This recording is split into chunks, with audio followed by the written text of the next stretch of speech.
alaihi wasallam ayat ya ayyuhan nas innama ana rahmatul muhda innama ana al-qasim wallahu huwal mu'ti.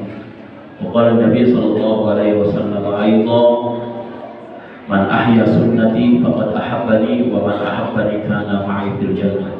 Sallallahu alaihi wa sallam sallallahu alaihi wasallam. Pertama-tama saya hormati Ketua DKM Masjid Al-Ikhwan serta para pengurus. Insyaallah pada malam hari ini dimuliakan oleh Allah Subhanahu wa taala, diberikan kesehatan, panjang umur dan dimudahkan segala urusan dan rezekinya Allah Subhanahu wa taala, dan diberikan segala keberkahan daripada Allah Subhanahu wa taala. Amin ya rabbal alamin. Saya hormati para dewan guru, para imam, yang juga insyaallah pada malam hari ini mudah-mudahan beliau senantiasa diberikan kesehatan oleh Allah, diberikan panjang umur sehingga bisa membimbing kita dari dunia sampai ke akhirat.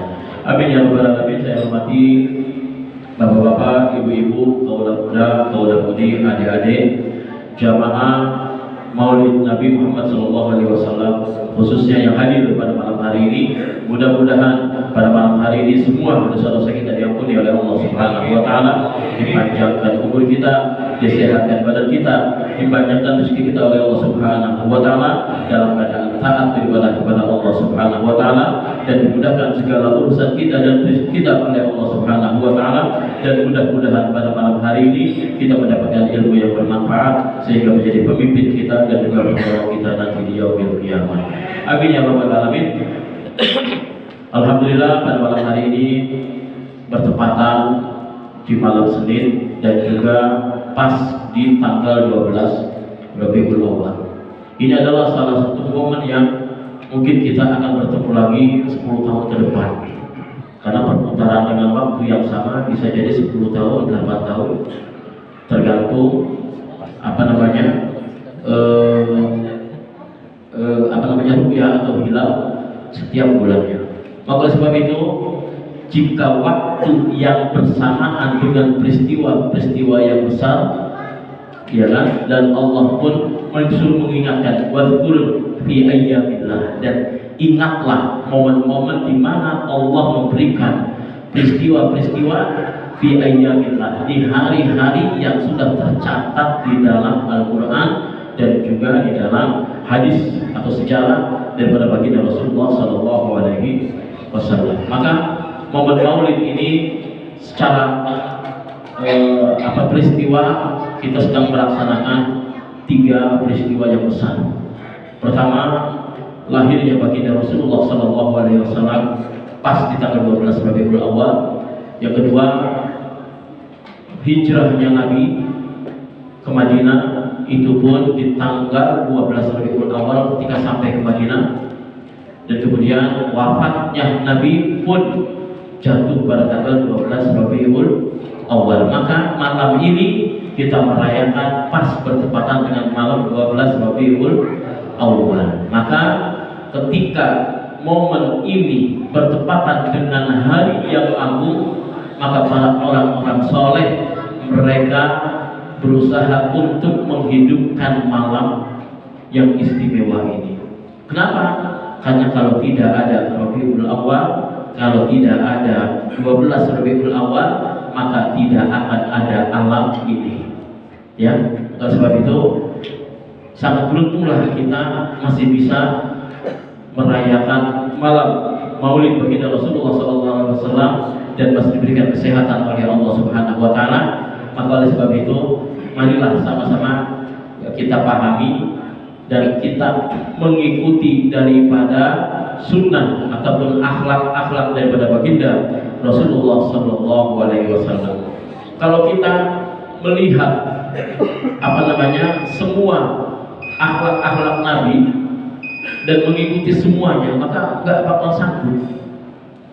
Sebagaimana ketika Rasulullah wafat, para sahabat datang kepada Sayyidah Aisyah dan sahabat itu bertanya, ya Ummul Mukminin, wahai Ummul Mukminin, bagaimana Nabi dulu akhlaknya? Artinya bergaul dengan istri-istrinya, bergaul dengan yang tetangga dan yang lainnya. Sayyidah Aisyah menjawab, qalat hal qara'tal Quran? Apakah kalian membaca Al-Quran? Na'am, qara'tal Quran. Kami membaca Al-Quran. Qalat kana khuluquhul Quran. akhlak Nabi semuanya Al-Quran. Maka oleh sebab itu, ya kan Allah memerintahkan kepada kita untuk mencari suri tauladan, dan itu ada di dalam baginda Rasulullah Sallallahu Alaihi Wasallam, sebagaimana Allah Subhanahu Wa Taala berfirman, "Laqad kana lakum fi Rasulillahi uswatun hasanah." Kita bukan sekedar cinta. Banyak orang yang memahami cinta ini hanya sekedar cinta, ya kan? Man ahabba syai'an fa huwa 'abduh, atau yuhsyarul mar'u ma'a man ahab. Cukup dengan cinta kita nanti dikumpulkan di surga di padang mahsyar dengan orang-orang yang kita cintai, tetapi dia tidak beramal. Kira-kira masuk enggak? Enggak. Seorang pencinta dia mengikuti amal perbuatan yang dia cintai. Ini namanya qudwah. Ini namanya subbah. Ada orang setiap tahun ya kan merayakan Maulid bahkan sampai 2 bulan. Ya, siang di sini, sore di sana, malam di sana, terus apalagi berceramah kan sampai 10 tempat seharian. Iya kan? Pulang capek, wah itu duit. Ya, nggak mikirkan umat apa yang dia sampaikan diamalkan atau tidak. Iya kan? Umat hanya diiming-imingin yang penting lucu, selesai. Maka tidak ada qudwah, tidak ada akhlak. Kenapa? Karena ya kan, tidak mencerminkan daripada yang dia sampaikan. Bukankah sudah kita pelajari di dalam keutamaan hadis menuntut ilmu, barang siapa yang mengamalkan atau mencari 2 hadis dan dia mengamalkannya, kemudian dia menyampaikannya kepada orang lain, maka Allah berikan pahala seperti 70 orang yang mati syahid. Bagaimana kalau kita setiap tahun menyampaikan akhlak Nabi melalui hadis-hadis Nabi? Berarti kalau setiap tahun 3 hadis, setiap maulid kita merayakan, berarti kan kalau umurnya 10 tahun 10 kali maulid dikali 3 hadis berapa? 30. Tapi mana? Ada yang berubah akhlaknya? Kan enggak. Inilah kenapa, karena kita mencari ya kan yang sesuai dengan nafsu, bukan sesuai dengan amal. Maka kita mencari yang lucu, mencari yang tren. Oh, musola ono yang bagus, kita harus yang sama. Nah, ini kan nyari yang tren. Masa salah musola, masa salah yang tidak cari mana yang ada ilmunya, mana yang memang bisa menjadikan qudwah, mana yang bisa dijadikan untuk suri tauladan. Karena akhlak itu harus melihat, akhlak itu harus meniru. Jika tidak, maka tidak bisa. Maka Nabi, ya kan, sebelum diangkat menjadi Rasul, Nabi sudah mempunyai 4 sifat, ya kan, siddiq, ya, kemudian amanah, tabligh, fatona. 4 sifat ini wajib bagi seorang Rasul, tidak boleh tidak. Seorang Nabi harus 4 sifat ini harus punya. Ya kan? Begitu pun sama jika seorang ulama ketika Allah dudukkan dia menjadi seorang ahli, maka 4 sifat yang ada di dalam diri Nabi wajib baginya untuk mengamalkan bahwa dia harus berkata jujur. Jika dia mampu, katakan mampu. Jika dia tidak mampu, katakan tidak mampu. Tidak kan terkadang ustaznya juga kan ngomong, ya insya Allah saya datang jam 7 saya sampai, nyampe jam 8. Iya kan? Ini ucapan yang tidak sesuai dengan apa yang dia janjikan, padahal dia sendirinya bisa menentukan nilai, harga, martabat dirinya sendiri. Maka orang mukmin pantang untuk melanggar janji. Banyak kan sekarang. Makanya di sini ada sebuah hadis. Kata Nabi, nanti ketika di yaumil qiyamah, yang pertama masuk ke dalam neraka itu 3 golongan yang langsung dilemparkan ke api neraka. Yang pertama adalah ustadz, ulama, dan pengajar. Ketika ditanya bagaimana kamu selama di dunia dengan ilmu, ya Rabb, saya menyampaikan kepada orang lain untuk beribadah dan ini, apa kata Allah? Kadzdzab, Anda dusta. Anda mengajar karena Anda ingin mendapatkan uang, Anda ceramah karena Anda ingin mendapatkan amplop, Anda mengajar karena ingin dipuji, Anda mengajar karena ingin mendapatkan kehormatan, kemuliaan. Semua sudah kau dapatkan di dunia. Pulang ajar, pulang maulid, pulang ceramah, beli motor, beli HP, beli mobil. Sudah selesai, aku balas kau di dunia. Ya Jibril, masukkan dia ke dalam neraka. Coba, itu yang pertama. Ulama, ustaz yang mengajarkan dan dia tidak mengamalkan. Mau jadi gampang jadi ustaz, berbut jadi ustaz. Iya kan, kalau dia meninggal, pengen tahlil, biar berkatnya double 4. Yang kedua adalah orang kaya yang mengaku dermawan. Zakat tidak ditunaikan, tiba-tiba dia langsung membagikan harta kepada orang lain, biar disebut, weh orang kaya ini dermawan. Ya, bagaimana engkau yang orang kaya di selama di dunia garong, saya sudah membagikan harta-hartaku kepada fakir miskin dan yang lainnya. Allah jawab, kadzdzab, Anda berdusta. Anda ingin dipanggil jawab seperti orang dermawan, tetapi di dalam hatimu engkau ingin mendapatkan kemuliaan itu. Sebutan itu, ujian itu, suruh Jibril masukkan ke dalam. Coba itu. Yang ketiga, yaitu orang yang mati syahid. Ayo, iya kan, makanya ada sahabat bertanya, ya Rasulullah, apakah simpulan dan simpulan ini ketika mereka berperang dua-duanya masuk ke dalam surga? Kata lagi, enggak. Tergantung niat. Kalau perangnya melawan kafir Quraisy ingin mendapatkan ghanimah, dia tidak mendapatkan pahala syahid walaupun mati di medan perang. Iya kan?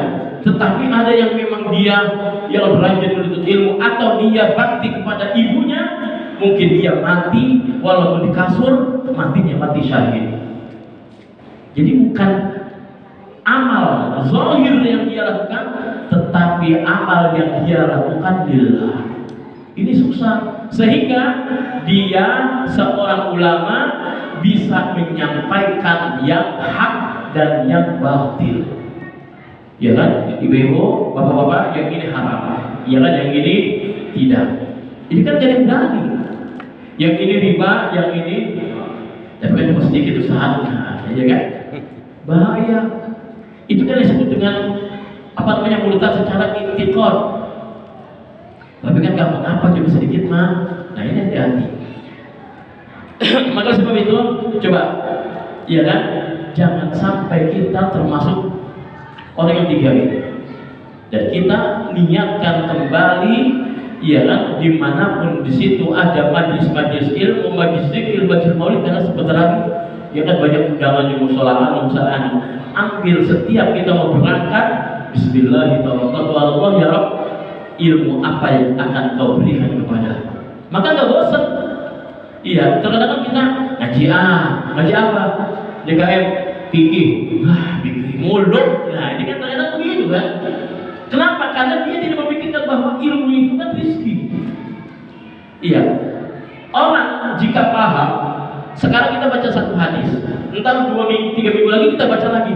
Jika dia betul-betul mengamalkan, ketika dia ulang bacanya lagi, Allah akan kasih paham yang lain. Makanya para ulama ketika mereka membaca Al-Quran, ketika diulang-ulang, dia mendapatkan makna baru, sehingga dia nggak selesai. Maka sahabat yang 4, Abu Bakar, Umar, Utsman, Ali, ini mereka nggak hafal Al-Quran. Kenapa? Karena mereka tidak sanggup jika mereka menghafalkan semuanya, karena mereka tidak sempurna. Kalau sahabat yang lain menghafalkan saja, tapi kalau sahabat Abu Bakar, Umar, Utsman, Ali, ya kan, ketika mereka menghafalkan, belum pindah ke ayat berikutnya, dia mengamalkan dulu. Setelah diamalkan, baru dihafalkan lagi sampai wafat. Hanya kan enggak hafal Al-Quran.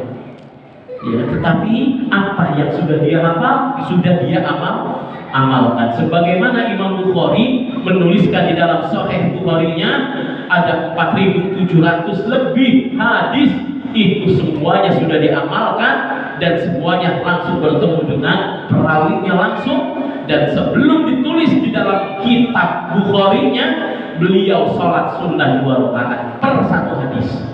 Nah kalau 4.700 hadis dikali 2 rakaat berapa kali? Terawih 2-3 aja kita mah udah pegel, apalagi imamnya bacaannya kayak mobil oplet. Bismillahirrahmanirrahim. Alhamdulillah. Besoknya kayak ditekor. Ada yang cepet lagi nggak? Iya kan? Karena kita bukannya nyari pahala, nyari apa? Iya kan? Ya nyari cuma menyelesaikan kewajiban saja. Nah inilah sedikit mungkin ya sampai cukupnya lah. Mungkin ada 5 hadis tentang akhlak. Nanti di Senin berikutnya lagi baru kita sambung sampai selesai. Ada 15 akhlak Nabi yang harus kita ikuti. Paling tidak adalah beberapa akhlak yang harus kita tiru sebagai bukti bahwa ketakwaan kita ya kan dalam 1 tahun itu paling tidak bertambah dengan adanya momen maulid. Ya, yang pertama adalah Rasulullah SAW manusia paling baik akhlaknya. Qala Abu Tayyah an Anas daripada Sayyidina Anas. Abu Tayyah berkata daripada Sayyidina Anas radhiyallahu anhu, kata Rasulullah SAW min ahsanin nasi khuluqa. Coba. Abu Tayyah telah meriwayatkan dari Anas bin Malik. Hadis berikut ya kan bahwa Rasulullah SAW adalah orang yang paling baik akhlaknya. Sebagaimana Sayyidah Aisyah ketika ditanya bagaimana Rasulullah SAW dengan keluarganya, bahkan Nabi melakukan aktivitas sehari-harinya apa yang dia bisa dia lakukan. Bahkan Nabi mempunyai sifat humoris, dohakan wa bassaman. Humoris artinya suka bercanda dan suka tersenyum. Iya kan? Kalau kita kan ingat ya beda pendapat aja sama teman sesama DKM aja kan, beda pendapat langsung asal ketemu muka kayak kain yang gak disetrika begini. Doa. Padahal senyum itu sodako. Apalagi tahu kita sama-sama salah cuma beda pendapat. Iya kan, yang ini kata yang ini boleh, kata ini nggak boleh. Akhirnya kagak nanya. Iya kan 3 hari apa atau sampai Muharram berikutnya kagak nanya. La ilaha illallah. Coba kalau misalnya kagak nanya lebih dari 3 hari mati, selesai. Ya kan makanya pelajari syariat, ngaji, karena ngaji itu penting. Ya kan? Itu pertama. Kedua, mukmin paling utama yang baik adalah akhlaknya. Wa an Atha bin Umar qila ya Rasulullah ayyul mu'minina afdal qala ahsanuhum khuluqa.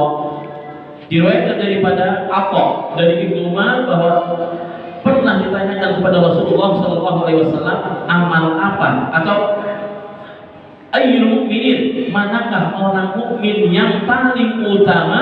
Kemudian Rasulullah SAW menjawab ahsanuhum khuluqa, yang akhlaknya baik. Akhlak ini dididik dari semenjak kecil.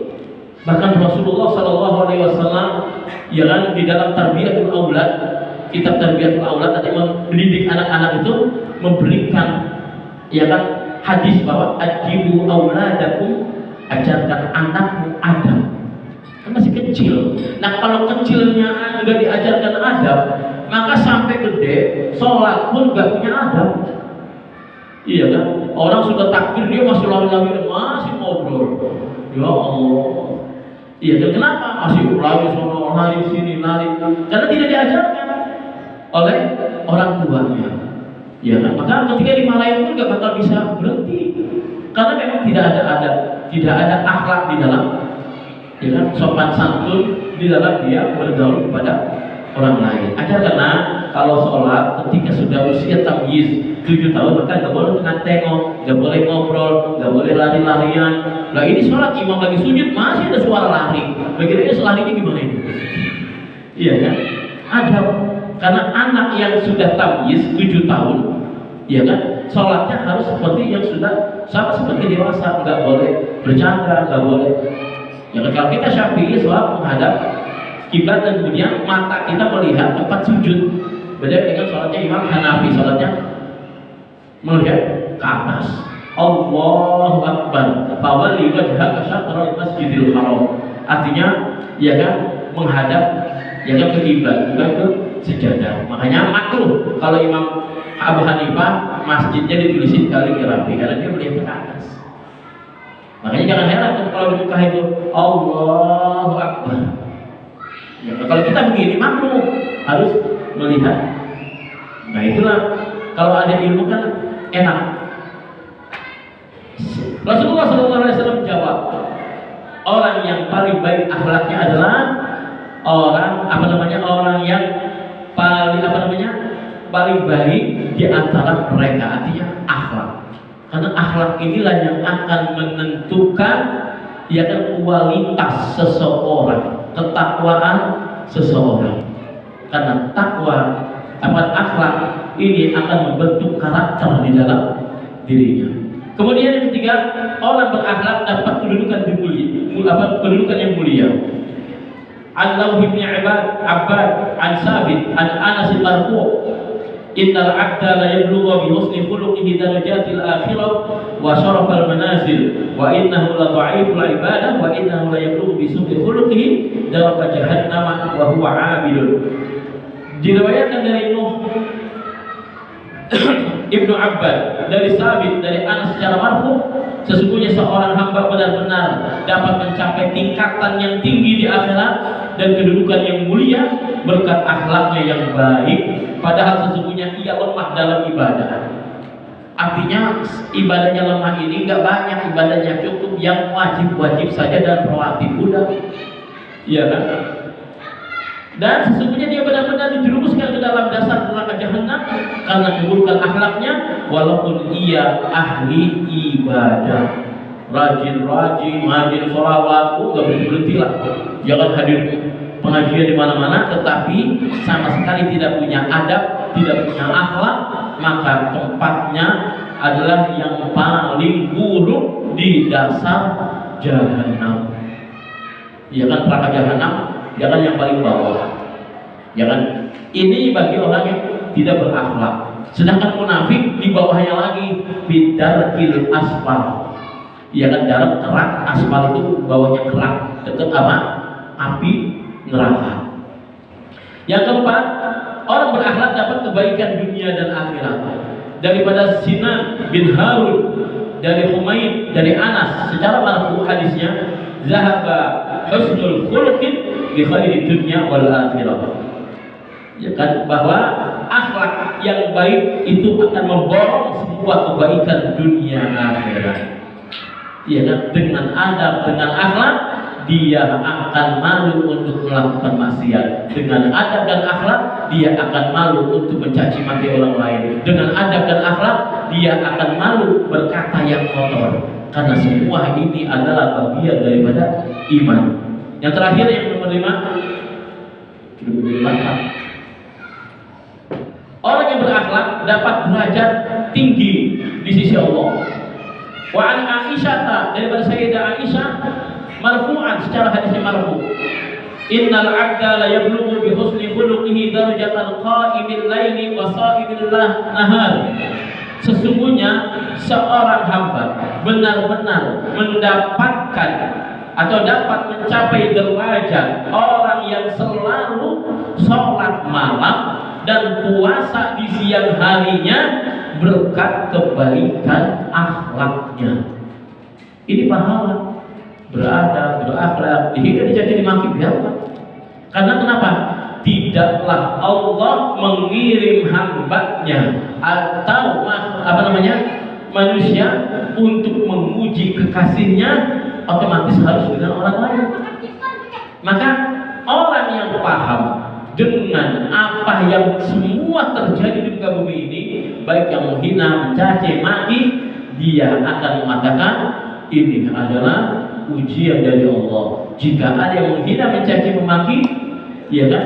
Kalau kita ingin mengikuti akhlak baginda Rasulullah SAW, berilah dia hadiah. Ada yang sanggup?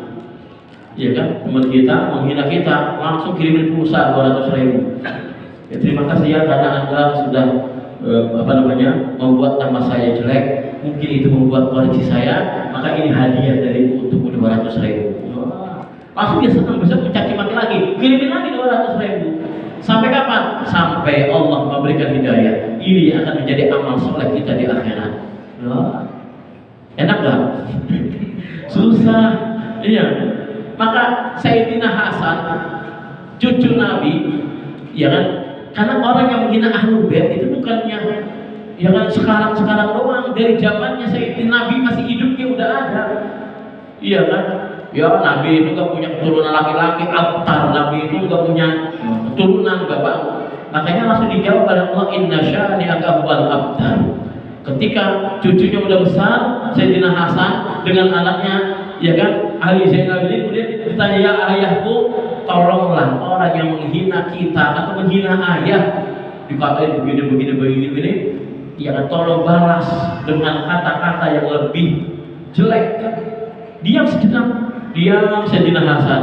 Ketika diam, kemudian dia ngomong, wahai anakku, aku tidak menemukan kalimat kata-kata kotor di dalam hatiku sampai aku korek bagian paling dalam, yang keluar hanyalah doa. Inilah akhlak sebagaimana baginda Rasulullah Sallallahu Alaihi Wasallam ketika selalu dihina, dicaci maki oleh perempuan Yahudi. Kalau sholat diludahi, dicaci. Seorang Yahudi yang buta, habis dicaci dimaki, selesai sholat, Nabi pulang masakin roti yang sudah dicampur dengan gandum, susu, sudah lembut. Jadi orang wanita Yahudi yang selalu caci maki Nabi itu gak perlu mengunyah, masukin, tinggal makan, lem, masuk, lem, sambil kasih makan, sambil ngomong, pemuda, tolong kamu jangan percaya kepada Muhammad. Muhammad itu tukang sihir, Muhammad itu pendusta. Padahal yang Nabi Muhammad Sallallahu Alaihi, karena dia buta. Ketika Nabi Sallallahu Alaihi Wasallam wafat, ya Abu Bakar bertanya, ya Aisyah, ada tidak amal yang belum aku lakukan yang dilakukan oleh baginda Rasulullah Sallallahu Alaihi Wasallam? Dicek semua oleh Sayyidah Aisyah, tidak ada, wahai ayahku. Coba kau pikirkan terus. Oh, ada. Nabi setiap pagi sore selalu memberi makan wanita Yahudi yang selalu mencaci makinya. Di mana tempatnya? Di sana. Datang Abu Bakar dengan bawa roti yang masih kasar, langsung disobekin, ya kan? Selamat pagi Nek, atau panggilnya kan udah sebelah lagi Bu, pagi, langsung kasih makan, disuapin langsung marah. Kamu siapa? Orang yang biasa kasih makan, aku tidak seperti kamu kasar. Roti yang engkau kasih ini masih kasar, sedangkan orang yang biasa memberiku makan itu sudah lembut dan aku tidak perlu mengunyahnya lagi. Nangis Abu Bakar. Kamu tahu tidak? Yang biasa memberi makan adalah yang engkau caci maki setiap hari. Dia adalah Muhammad Sallallahu Alaihi Wasallam. Nangis pemuda ibu tersebut. Ya kan? Kamu siapa? Saya adalah Abu Bakar, Khalifah Amirul Mukminin. Berdiri, saksikanlah ya Amirul Mukminin, Abu Bakar, asyhadu an la ilaha illallah wa anna Muhammadar Rasulullah. Adab, akhlak, Nabi gak pernah membalasnya. Kita mau dikatain sekali, harusnya 5 kali. Bagaimana kita mau, iya kan? Dicaci maki sama Wahabi, sama Salafi, mau bid'ah, kita ngejawabnya banyak. Lu daripada lu daripada illallah, biarin aja. Iya kan? Tuh, maka orang yang beradab, yang berakhlak mendapatkan pahala sama seperti orang yang sholat malam dan siangnya puasa sunnah full. Itulah keutamaan orang akhlak, ya kan? Kemudian yang orang berakhlak juga kunci masuk ke dalam surga. Sebagaimana Abu Hurairah radhiyallahu anhu berkata, su'ilana Rasulullah, Nabi ditanya sallallahu alaihi wasallam, an aksari ma yudkhilun nasal al-jannah. Abu Hurairah bertanya kepada Rasulullah tentang apa banyak orang yang masuk ke dalam surga. Qala taqwallahi wa husnul khuluq. Takwa kepada Allah, kata Nabi, dan akhlak yang baik. Wa su'ila an aksari ma yudkhilun nasal nar. Dan bertanya lagi Abu Hurairah, ya kan, siapa yang paling banyak manusia masuk ke dalam neraka? Faqala al-ajwafan, 2 lubang. Apa dua lubang? Al-faq wal farj, lubang mulut sama lubang kemaluan. Kencing kagak bersih, kencing berdiri, kencing kagak dehem, tidak belajar bab istinja, bagaimana cara kencingnya Nabi, bagaimana cara. Ini harus tahu. Gara-gara kencing orang disiksa di dalam kubur, gara-gara mulut, maka Nabi, ya kan, bersabda, ya kan, maukah kalian mendapatkan jaminanku? Jika kamu ingin mendapatkan jaminanku, saya minta 2 perkara. Jika engkau bisa menjaga dua perkara ini, maka kata Nabi, aku akan menjaminmu masuk ke dalam surga. Apa? Mulut dan farj. Mulut dan kemaluan. Mulut kan gampang banget ngomong. Iya kan, kagak suka nyelekit banget. Iya kan, fokus. Nah maka jaga. Kalau kita tidak bisa berkata yang baik, maka lebih baik diam. Kalau tidak, maka mulutmu adalah harimau. Apabila kita mengeluarkan kata-kata yang baik dan diamalkan oleh orang, itulah yang disebut dengan amal jariah atau ilmu yang bermanfaat. Dan nanti pertemuan berikutnya baru kita lanjutkan alat yang 7 sampai ada 15. Sedangkan yang kemarin khutbah Jumat sudah kita bahaskan bahwa Nabi mempunyai sifat mulah senyum, dan Nabi punya sifat jiwa sosial, dan Nabi punya sifat untuk mengislah perdamaian kepada sesama. Maka oleh sebab itu, ketika momen-momen Maulid kita kembali, kita buka lagi kisah-kisah sejarah daripada baginda Rasulullah Sallallahu Alaihi Wasallam, agar kita bisa mengikuti akhlak daripada baginda Rasulullah Sallallahu Alaihi Wasallam, agar kita mendapatkan cintanya baginda Nabi Sallallahu Alaihi Wasallam. Maka oleh sebab itu, malam ini malam 12, maka sebanyaklah kita membaca sholawat sampai rumah. Apa namanya, sambil pusing, sambil duduk yang TV, baca sholawat. Allah sampai kapan? Sampai capek. Masuk ke kamar tidur, sambil tiduran baca sholawat. Jangan main HP. Ya, sholawat banyak sampai tertidur. Mungkin ya kan, jika Allah berkehendak, kita diizinkan oleh Allah untuk bertemu dengan Nabi dalam keadaan mimpi. Barang siapa yang bertemu dengan Nabi dalam keadaan mimpi, maka sungguh itu adalah perbuatan kejadian yang nyata. Kenapa? Karena setan tidak bisa menyerupai Nabi walaupun di dalam mimpi. Iya kan? Maka man ra'ani fil manam faqad ra'ani fi yaqza. Barang siapa yang memimpi bertemuku di dalam tidurnya, sungguh dia sama seperti bertemu denganku dalam keadaan yaqza, sadar. Maka mimpi dengan Nabi itu nyata.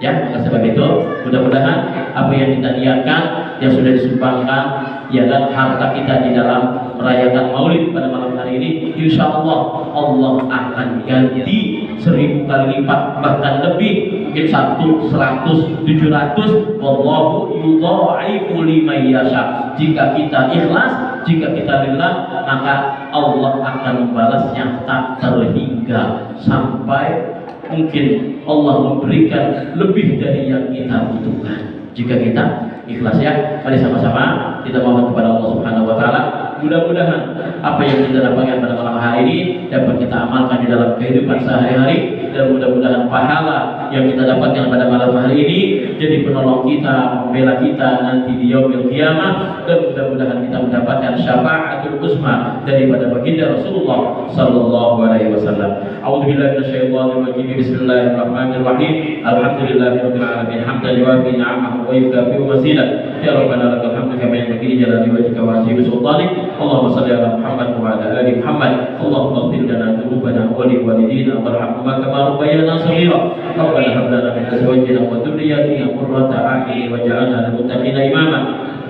Allahumma inna na'udzubika min 'ilmin la yanfa' wa min qalbin la yakhsha wa min 'amalin la yarfa' wa min nafsin la tashba' wa min da'watin la yustajabu laha bi rahmatika ya arhamar rahimin. Allahumma rzuqna taubatan qabla al-maut wa musyahadatan 'inda al-maut wal maghfirata ba'da al-maut. Allahumma hawwin 'alaina fi sakaratil maut wan najati minan nar wal 'afwa 'inda al-hisab. Allahumma inna nas'aluka ridhaka wal jannata wa na'udzubika min sakhatika wan nar. Allahumma inna nas'aluka al-'afwa والعافية والمعافاة الدائمة في الدين والدنيا والآخرة.